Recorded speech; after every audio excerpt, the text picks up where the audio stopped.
बात करते हैं एडिबल ऑयल कॉम्प्लेक्स की और सोयाबीन और मस्टर्ड की अगर बात करें यहाँ पर अरविंद, तो आज के कारोबार के लिए जिस तरह से गिरावट आई है कीमतों में, क्या आपको लगता है कि यहाँ पर गिरावट और बढ़ने वाली है?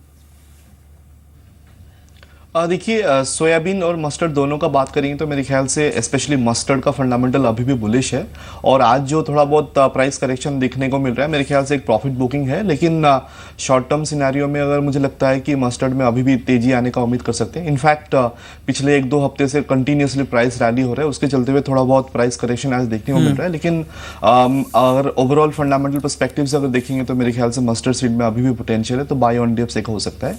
ठीक है। उसके अलावा अगर सोयाबीन का बात करें, मेरे ख्याल से पिछले काफी दिनों से वो कंसोलिडेशन और बेरिश ट्रेंड रहने के बाद पहली बार जो है कल पॉजिटिव ट्रेंड में देखने को मिल रहा है। और मुझे लगता है सोयाबीन एक पोजिशनल बाई के हिसाब से बाई कर सकते हैं। ठीक है। और करीबन यहाँ से 4 या 5% का तेजी आने का उम्मीद कर सकते हैं अगले कुछ। ठीक है।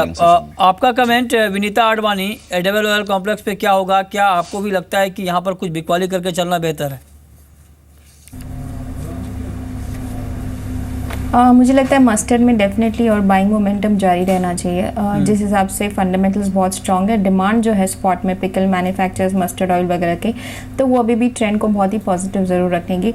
एक डिप ज़रूर एक बाय बनता है 4755 के आसपास। जुलाई कॉन्ट्रैक्ट एक वापस से बाय लगता है, ओवरऑल 4800 के ऊपर वापस जाता हुआ दिखता है। सोयाबीन की भी अगर बात करें तो कंसोलिडेशन के बाद जो एक बढ़िया ब्रेकआउट दिया गया है, डेफिनेटली एक बाइंग अपॉर्चुनिटी है, क्योंकि 38 to 3900 का एक बहुत ही बढ़िया कंसोलिडेशन था।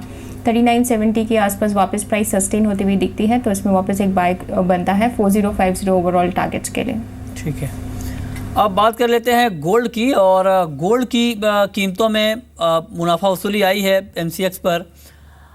अरविंद, आज से फेड की 2 दिन की मीटिंग शुरू हो रही है। माना यह जा रहा है कि इस बैठक में शायद ब्याज दरों में कोई बढ़ोतरी ना हो। क्या आपको लगता है कि उससे पहले गोल्ड में बाई करने का मौका है? देखिए, मेरे हिसाब से जब भी फेड मीटिंग होता है उससे पहले मार्केट थोड़ा सा वोलेटाइल होता है, और इस बार भी वोलेटिलिटी होने का उम्मीद कर सकते हैं। ऑल्दो इंटरेस्ट रेट में कुछ चेंजेस ना आए, लेकिन कुछ कमेंट्स जो होगा वो इंपॉर्टेंट रहेगा हमको देखने के लिए, स्पेशली फेड का साथ साथ उसके बाद जापान का जो मीटिंग होने वाला है। तो मुझे लगता है कि गोल्ड जो है पिछले 5-7 दिन में अच्छा खासा तेजी देखने को मिला। इनफैक्ट इंटरनेशनल मार्केट में करीबन 1290 तक भी आने का हमने देखा। 1287-88 का हाई मारा, और वापस जो है वापस 1280 के नीचे चल रहा है। और इंडियन मार्केट में मुझे लगता है कि थोड़ा बहुत प्राइस करेक्शन जरूर आना चाहिए। ठीक है। 30,300 से लेकर के 30,100 तक भी आने का उम्मीद कर सकते हैं।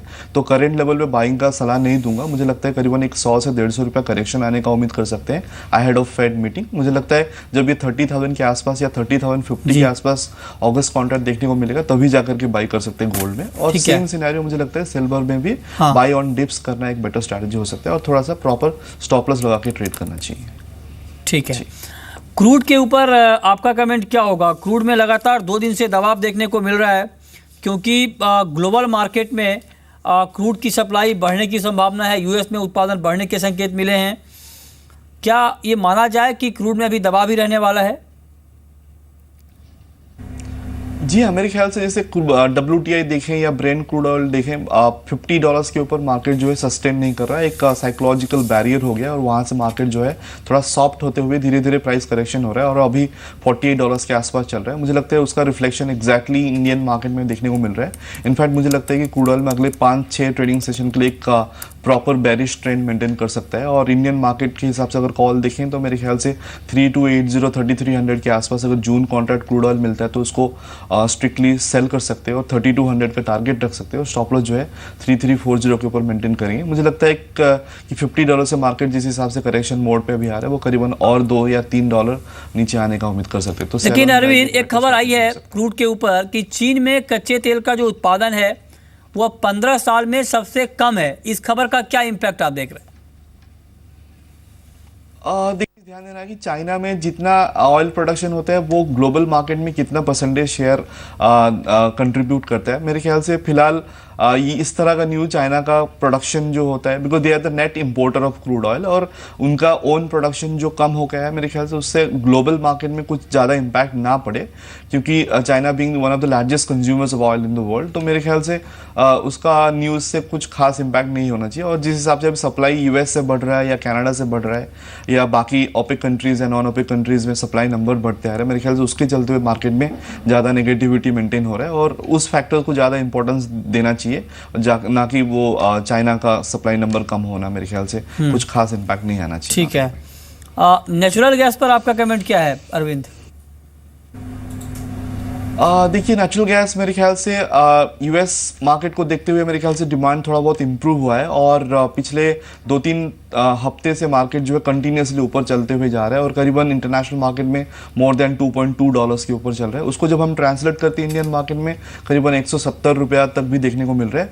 इनफैक्ट पिछले 2-3 हफ्ते से वो करीबन 150-155 से लेकर के 170 तक जा चुका है। तो मुझे लगता है एक माइनर डिप हो सकता है, लेकिन ओवरऑल ट्रेंड अभी ठीक है। मेटल मार्केट में आज के लिए आपकी टॉप पिक क्या होगी? देखिए, मेरे हिसाब से कॉपर एक बेटर कमोडिटी हो सकता है अमॉन्ग द बेस मेटल्स, जो मुझे बेरिश लग रहा है। 307-308 के आसपास कॉपर जून कॉन्ट्रैक्ट को बेच सकते हैं। 300 का टारगेट रखेंगे, स्टॉप लॉस जो है 311। उसके अलावा मुझे लगता है जिंक जो है ओवरऑल ट्रेंड उसका फंडामेंटल बुलिश है, उसके चलते हुए हम देखें करीबन 25% का तेजी आ चुका है इस साल में, और मुझे लगता है अभी भी पोटेंशियल है। 135-136 के आसपास अगर जिंक मिलता है जून कॉन्ट्रैक्ट बाय करने के लिए, एज ए पोजिशनल ट्रेड वापस बाय कर सकते हैं, और 140 का टारगेट रखेंगे, और स्टॉप लॉस जो है 133 के नीचे मेंटेन करेंगे। तो बेसिकली कॉपर को सेल कर सकते हैं और जिंक को बाय करके पोजिशनल ट्रेड के हिसाब से काम कर सकते हैं। ठीक है, बिल्कुल संक्षेप में अरविंद, करेंसी मार्केट पर आपका व्यू क्या होगा? क्योंकि आज से फेड की मीटिंग शुरू हो रही है, डॉलर पर भी इसका इम्पैक्ट होगा, ऐसे में आप रुपए की चाल क्या देख रहे हैं?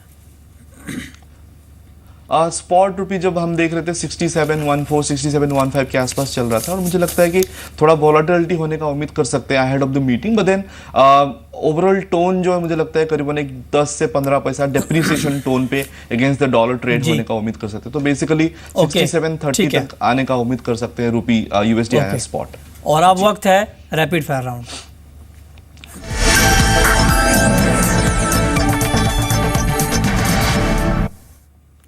अरविंद, आपकी पहली कॉल क्या होगी?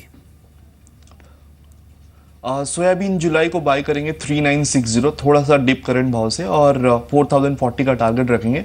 स्टॉप लॉस जो है 3910 के नीचे। विनीता, आपकी कॉल। सोया तेल जुलाई वायदा सेल करने की सलाह दूंगी 650 के नीचे, स्टॉप लॉस 655 के ऊपर का, ओवरऑल टारगेट 642 तक के। आपकी आखिरी कॉल अरविंद। मेरे हिसाब से जैसे पहले बताया, क्रूड ऑयल को सेल कर सकते हैं 3280-3300 के आसपास, 3200 का टारगेट रखेंगे, और स्टॉप लॉस जो है 3330 के ऊपर मेंटेन करेंगे। तो कुल मिला के क्रूड ऑयल जो है बेरिश लग रहा है। बहुत बहुत शुक्रिया अरविंद आपका, और विनीता आपका भी इस पूरी जानकारी के लिए।